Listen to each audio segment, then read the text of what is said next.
June has came and went, and let's talk about the books that I read in the month of June. I feel like I got a little bit ahead on my arcs, and I'm excited to talk to you guys about it today.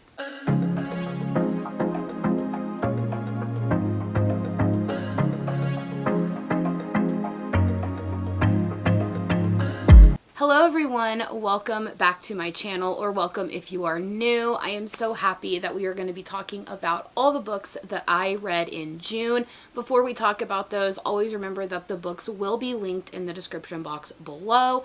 Also, my Bookish Box Ambassador link, Patreon, Pango Books account, even my Instagram where I ask you guys questions is also in the description box, so definitely head on over there and follow me. So let's go ahead and start talking about all of the books that I read. Starting off the month, I read The Silent Patient by Alex Michaelides, and this is a thriller. It's been around for quite a while. A lot of people have read it, have loved it. This was one of my in-person book club picks, and I was not disappointed. I haven't really read a whole lot of thrillers in my time. I really enjoyed the writing. I loved the pacing of the story. I really liked how we were getting kind of like some backstory, but also some present story. And whenever things took a twist towards the end, my jaw fell to the floor. I was like, I did not expect that twist. I feel like it was set up very well. I feel like we were in this kind of like mystery. Why is she not talking? What is happening? Why is she here? And you know, it got crazy for a while. I started questioning like who was telling the truth, what was really going on. Did she have something to do with it? Did she not have something to do with it? Just a whole lot of different things. So from my little bit of knowledge of thrillers, I gave this a 4-star. I felt like it did its job. I felt like it kept me intrigued, and also I feel like the plot twist really got me. I cannot wait to read more from this author.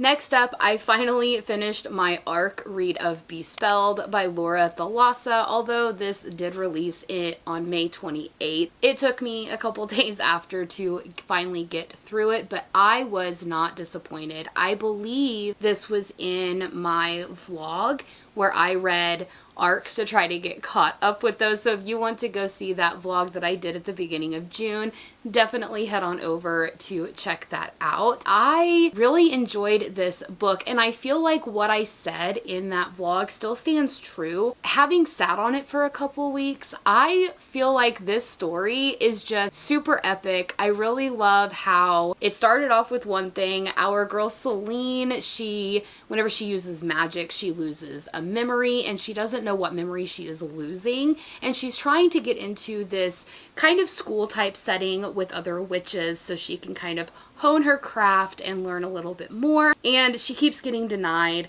She ends up getting an acceptance, but they said that you have to go on a quest and you have to get a familiar. Those are the two requirements. So she ends up booking a trip to South America, and she doesn't remember this, but she did it anyway. So she's off to South America. Some plane trouble happens. She helps kind of guide the plane down, loses another memory that she doesn't remember, and all of a sudden she finds a familiar. She wakes a sleeping god, and things go from there. It is a wild ride. I absolutely loved it, and the way that book one left off, it was a cliffhanger. I couldn't wait to get to the second book. This book didn't disappoint. I am still thinking about it to this day. I felt like Laura Thalassa really expanded on what was already set up and just made it so much better. So now I really want to read book 3. Then I also read my ARC read of My Heart Still Beats by Helen Hart. This is kind of a spin-off from the Follow Me Darkly series that follows Sky and Brayden and their story. But then this is kind of like after those events, and you're following Benjamin Black, which is Brayden's brother. He is the best man, and her friend, Sky's friend, is the maid of honor, and they need to kind of link up, plan these bachelor and bachelorette parties that it's going to go on in Jamaica. Ben has some backstory. He has some dark things in his closet, and of course our girl went through something very horrific and traumatic, so she's trying to cope with it, but she's not really trying. She's kind of just given in to the depression, I guess, and hasn't really came out of, her apartment, hasn't really been social. Ben keeps trying to get her out, trying to talk to him because he knew what happened. The story just goes from there. We are on a wild ride because Ben's past comes back to kind of haunt him, and it starts entangling the girl, and he doesn't want it to. So things are a wild ride. I did originally give this 3 stars because I was like, I feel like we need more. I feel like there should have been more to Ben Black, but really, upon reflection, I want to give this a 4-star. This was a standalone, and I thought that it was going to be a series, but then upon kind of reflecting and seeing what Helen Hart had wrote at the end of the story, really made it seem like it wrapped up that world and those characters and the brothers and stuff like that. So I don't know. I think I'm going to bump it up to a 4-star because it's really still sat with me. And then the last one in that video that I had read was Blood Feast by Vela Roth, which I was given an arc of this as well. It took me a few days after the release to actually get through it, but oh my, am I loving the Blood Grace series. I do think that I mentioned in that, I think it was a 24-hour reading vlog, and I think I mentioned in there that if Vela Roth came to me and said, you know what, I think instead of making it 9, 10, 11 books, I think I'm going to make it a 30-book series, I'd be all here for it. I'd be like, girl, I will read this until I'm 70 years old, okay? I love this world. I love the characters. You have vampiric creatures, but they are more peaceful, and they want harmony, and they want to bring, love and comfort to people. Then you have politics going on in one territory. You have Hesperines trying to help them. Just things are crazy. It's a politically dense fantasy romance. I feel like even though this was book 8, I'm not bored. I still want to know more. I need book 9 like yesterday. Desperately waiting for Vela Roth to type up that book. And you know what? Take your time, sweetie, because I'm here for it, and I know you're going to make it amazing.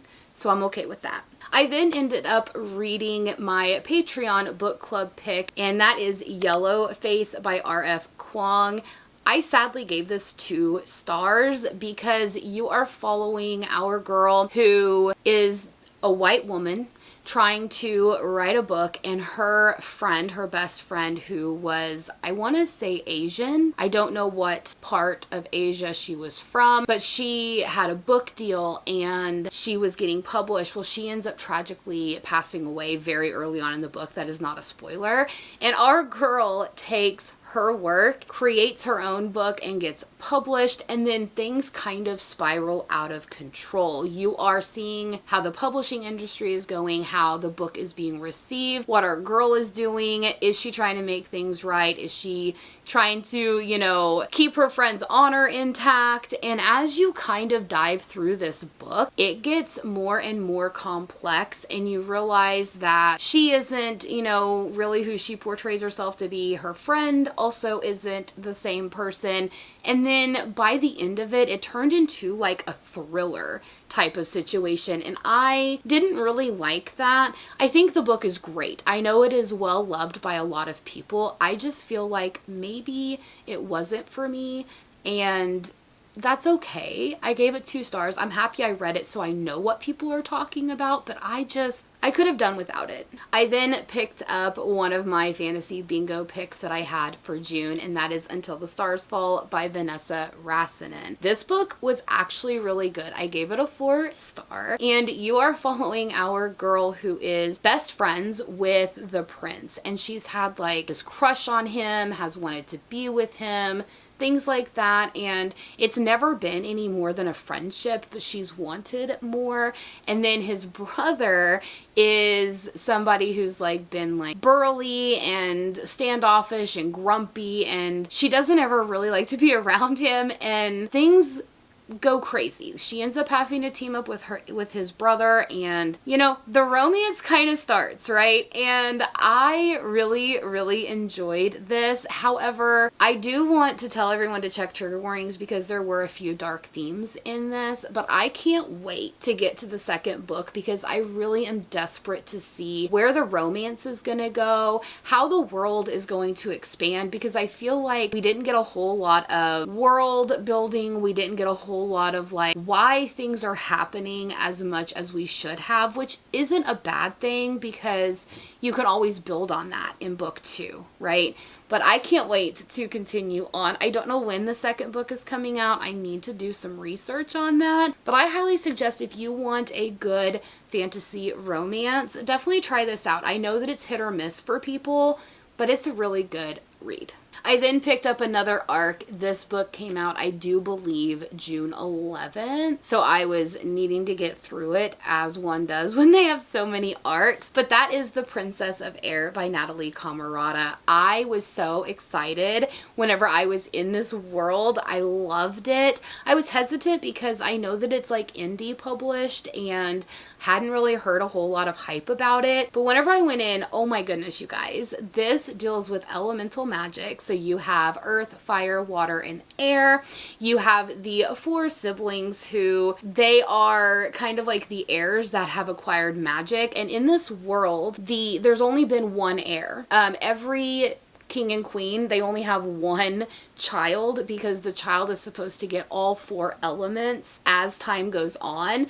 But their mother decided to have 4 children and divide up her power amongst them. So the oldest has earth magic, the second one has air, the third and fourth one are twins, and the girl has fire, the boy has water. The one that has earth is a guy, and then of course she has air. And she was raised not ever going to be like the heir to inherit this kingdom. It's always been her brother, and she's been okay with that. Well, her mother decides we're gonna have some trials, and we are going to kind of put your elements to the test, and we're going to let the people decide who's going to be the heir. Now, of course, her brother, who controls Earth, is not happy about it, right? Like, there's earthquakes and everything happening. Our girl is betrothed to another prince from another kingdom. They are trying to make an alliance, but her parents don't know that her best friend growing up, Tomas, they have a relationship going on, shall we say. Like, he knows it's gonna end, she knows it's gonna end, so they're just having some funsy times. It's spicy, it's good, the romance is great. I feel like the world was done very well. I feel like the whole elemental magic was done very well also, and I can't wait to get to the second book. These are going to be, I'm gonna assume, standalones within this world because this wraps up our girl's story, but I do think that book 2 is called Prince of Water. I'm here for it. I can't wait to get back into that world and see what he's gonna be getting up to. So this was a month to just catch up on some arcs. So on June 18th, right where we left us by Jen Devon was releasing, so I needed to get through that. This is a second chance contemporary romance, and I was just kind of okay with it. I gave it 3 stars. It didn't stand out to me. I felt like there really wasn't anything that was done that made me be like, oh, I absolutely loved this story. I feel like it was just kind of the same thing as every second chance romance. Has the third act breakup, has, you know, kind of the same elements, which is fine because whenever you want to read a contemporary romance or something light and fluffy, you know, you just read the same things because we like what we like, right? But this one, with me not being a contemporary romance reader very often, I wasn't drawn to the story. I thought that it was okay. I felt like their relationship and what they had been through and how they were kind of coming back together really did well. I wasn't really in it. And so I just gave it 3 stars. It's okay. I think a lot of you would definitely love this. So definitely go pick it up if you like contemporary romances and you want that second chance romance. The next one I picked up was also an arc, and it did come out on June 18th as well. However, I purchased the book because it is so good. This is Cloak of the Vampire by Sapper A. Englard, and I don't even know if I'm saying the name right. This is a new release. This author was the one that on the app Gality, I want to say is the name, had wrote the Millennium Wolves and that whole very long series that people absolutely love, and I wish that she would just publish them already. But this is a book. It's going to be in, I don't know if it's a duology or a trilogy, but you're following our girl who really hasn't had a good life, has really been betrayed by a lot of people, and she ends up helping somebody out who lived next door, who was there was a domestic dispute going on, shall we say. She gets the girl out of it. They become best friends. Her friend is the one that sings, and so she is always at her friend's acts and gigs all around the city at these different bars. They also have a third friend who's very like materialistic and thinks that she is literally better than everybody. So their whole friend dynamic was kind of weird, shall we say, but it worked. And then all of a sudden she follows her friend out to an alley and she sees her friend being, I guess, strangled, she thinks, by a guy. So she goes to intervene. The guy ends up coming over to her and he kisses her, and then all of a sudden she falls asleep. She's like, what is happening? She wakes up in this academy and has no idea what's going on. She's being told that basically that was like the lord of the territory, and whenever he kisses, I guess, can make you a vampire, is how it kind of works. It was a unique situation. I was just all here for it. Our girl is trying to navigate the vampire world that she didn't even know about. She's trying to figure things out. At the end of like 3 or 4 months, they have to do this kind of like auction where all the lords can bid on them. It's good. The romance in here is so good. It was spicy. I gave this 4 stars, you guys. It was really, really good, and I highly suggest if you like your vampire romance, definitely go check this book out. So I did finally finish my second book for the month for my fantasy bingo, and that is Grave Mercy by Robin Lefevers. This is a YA fantasy that has just a little bit of romance, really not a whole lot. And we're following our girl at the very beginning. She is being married to this brute of a guy. She doesn't want to. Basically, it's an arranged marriage because you're like in the 1400s. And whenever they go to have their marriage night, he sees that she has a mark, and basically her mom tried to get rid of her whenever she was still in the womb, and since she didn't and it didn't take, she was left a mark, and she ends up fleeing away. She gets away from him before he does anything and ends up on a boat and ends up at the Saint of Mortain type of situation where the whole thing has saints, and it kind of deals with somewhat of a Christianity symbolism, but it's not really Christianity. So she is there in St. Mortain's, I don't even know what you would say, like place where she is learning to be an assassin, and you know, basically Mortain, he will mark people and she will kill them. There is somebody in this whole thing that has like visions and can see what they need to do. All of a sudden she goes and she is supposed to kill somebody, seen by another guy. She goes back and tells everybody. Well, the guy shows up. Somehow she ends up having to escort him and be with him at the court. It was so good. I really enjoyed it. But I'm leaving it as a standalone because basically this does finish her story, but there's 2 other books that follow somebody else that was also at the Saint of Mortain with her, and I'm not interested in that story. I really liked this one. I got enough of the world. I really didn't care for the character that is going to continue everything. I'm just going to leave the trilogy as just 1 book because it is a standalone for her story, but I know the world and what was already brought up in here does continue. I don't think I'm just that interested. I did end up giving this 3 stars. It wasn't a blow out of my mind type of fantasy, but I liked it for what it was. And if you do like YA fantasy with just a little bit of romance, definitely check this out. And then the final book that I ended up reading in June was Powerful by Lauren Roberts. I wanted to get to this so then whenever Reckless came out at the very beginning of July, I could just dive right in. And I have mixed feelings about this. I did give it 4 stars because towards the end of it, I was sobbing and I really felt for the characters. I felt like we really didn't need this book, I don't think. Just my opinion, because this runs alongside the same timeline as Powerless does. But you are following Adina, which you know who Adina is from Powerless and what happens to her, and you know, she's always there with our main girl. But this is her story and it does have a romance in there. I didn't feel the romance. I didn't feel the connection that I was supposed to, but I was connected to Adina because I already knew who she was prior to this novella being written.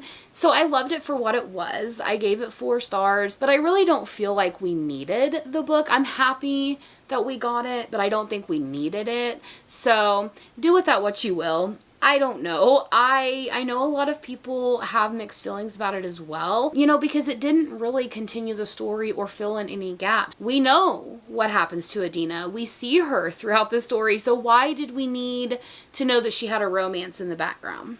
It didn't make sense to me. I mean, it's 4 stars. It gave me the feelings and it really brought out some emotions for me that I could take it or leave it. All right, everyone, those are all the books that I had read in June. Have you read any of these books? What was your favorite book for the month of June? Let me know in the comments below. And if you don't want to leave a comment, leave me a sword or a knife emoji for powerful. Anyway, guys, I hope you all have a great day. I know 4th of July is coming up, so always make sure that you are safe and be on the lookout for my next video coming on Saturday for my book unboxing for June. So you all have a great day. Bye!